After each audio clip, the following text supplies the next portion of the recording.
السلام عليكم ورحمة الله وبركاته أحبابي كسو دبادة مركلية موقال عصب وقال كان وحان والي دونا سامحادي سعفينتا وانيوا عبد الرشيد عبلابي انتان اقودو كلين كور مقالك فالله هداك عصبتها سبسكرايب صار مهدسني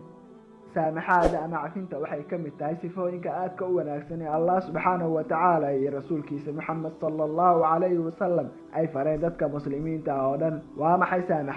سامحاد أما عفين وين قفك iska cafiya ama saamaxo qalad ay ka galeen dad kale isagoo awooda inuu ka arguto sidoo kalena uu cudurdaar u yeelado qaladaadka laga galay uuna eego wanaaga cid wax ka haleysay ee uusan markasta eegin xumaanaha uu leeyahay qofka qaladka ka galay nolosha aadanuhu maahan mid waaraysa sidaas daraadeed waxaa loo baahan yahay in markasta qofka muslimka ah ay qalbigiisa ka buuxda galgacayl uu qabo dadka walaalihiisa uuna qalbigiisa ka saaro nacaybka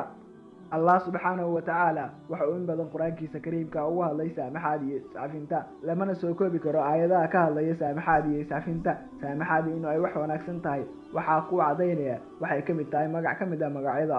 الله وكهالله سامحادي سعفينتا وحو قرآن كيسا كريم كأكويري سورة أعراف آيادا بغل سقاشني سقالات خذ العفو وامر بالعرف وأعرض عن الجاهلين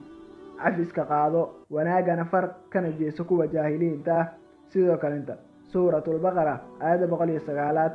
فاعفوا واصفحوا حتى ياتي الله بأمره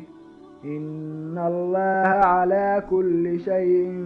قدير عفية وسامحة إلا إلهي أمر كيسا كليه ماذا وايو الله وامد وحكستا أولا سيدو كالنتا سورة المائدة آية 8 سلاحات فاعف عنهم واصفح إن الله يحب المحسنين اسكعفي وسامح إلهي ومجعل كوا وناقة سمينا يا سيدو كالنتا سورة فصلت آيات صدني أفراد إلا صدني شنات ولا تستوي الحسنة ولا السيئة ادفع بالتي هي أحسن فإذا الذي بينك وبينه عداوة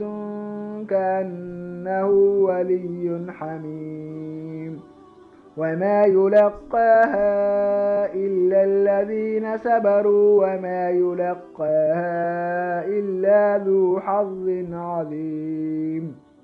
masinna xumaanta iyo samaanta ee adiga bixi mid wanaagsan hadaad sidaa yeesho waxaad arki doontaa kii cadaawada idinka dhaxaysay oo ah xigaalo ku jecel taliya arintaas waxaa la kulma kuwa sabirka badan sidoo kale waxaa arintaas hela oo la siiyaa qofka nasiibka badan saxaabiga Abi Ayyub al-Ansari ayaa ka wariyay rasuulka sallallahu alayhi wasallam inuu yiri wama xalaala qofka muslimka inuu ka haajiro walaalkiis wax ka badan 3 habeen oo ay kulmayaan oo midba kan kale uu ka sii jeesanayo waxaana labadooda qeyr badan kan salaanta bilaaba markana waxaan soo qaadanaynaa hadallo wanaagsan oo hore loo yiri saamaxaan iyo iscafinta iyo wanaaga ay leedahay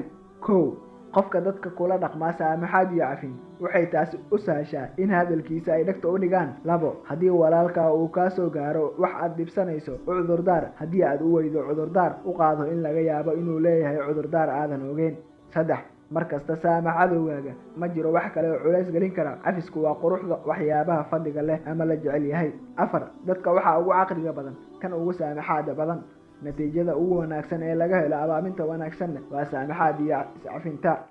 shan waxaa laga yaabaa in dadka qaar saamaxaad u arkaan jab aamusnaantana u arkaan jab laakiin waxaysan ogeyn in saamaxaad u baahan tahay awood ka badan tan lagu argoosto aamusnaantana ay ka xoog badan tahay hadal kasta lix saamaxaad waxay inta badan tahay mid culus laakiin qofka sameeyo wuu ku liibaanaa todobo geesiyada uguma baqaan saamaxaad nabad lagu helo awgeed suuragal ma ahin qofka daciifka ah saamaxaad sameeyo cafintu waa mid ka mid ah tilmaamaha dadka leh awoodda maskaxeed sideed haddaad xumaan ka horgeyso xumaan kale goormee xumaantu dhammaanaysaa sagaal argudashadu waxa uu sharaf badan saamaxaad iyo cafis saamaxaaduna waa qayb ka mid ah cadaaladda toban saamaxaadu waa jidka jannada loo maro waase haddii aad cafis ka samayso adigoo awood u leh inaad argudato tobankaas xigmadood oo laga yiri saamaxaada waxaad ka faa'iideysan kartaa waxyaabo badan oo la xiriira maamulka kala dhaxeeya dadka kuwa hareeraysan kuwa aad dariska tihiin kuwa aad wax isla barataan kuwa aad shaqada wadaagtaan kuwa aad ku kulmaysaan goobaha kala duwan ee la isugu yimaado aadanu dabeecad ahaan waa bulshaawi kaligiis ma noolaan karo waxaana markasta imaanaya inuu qaarkiis ka kalo qaarka kale markaas ayaa ah goorta loo baahan yahay saamaxaad iyo iscafin waxaan kusoo gabagabeynayaa xikmad cajiib ah oo aad ku oran karto qof gafkaaga la wixii aad igu samaysay sadriga goorta u xasuustay inaan siriq kuu maleego saamaxaad baan ka doorbiday. das ayaan kusoo gabagabeynaynaa axbaabi inta aan ku kulmayna muuqaalka xiga waa anigoo cabdirashiid ceblaabe oo idin la sidaa iyo amaano allah.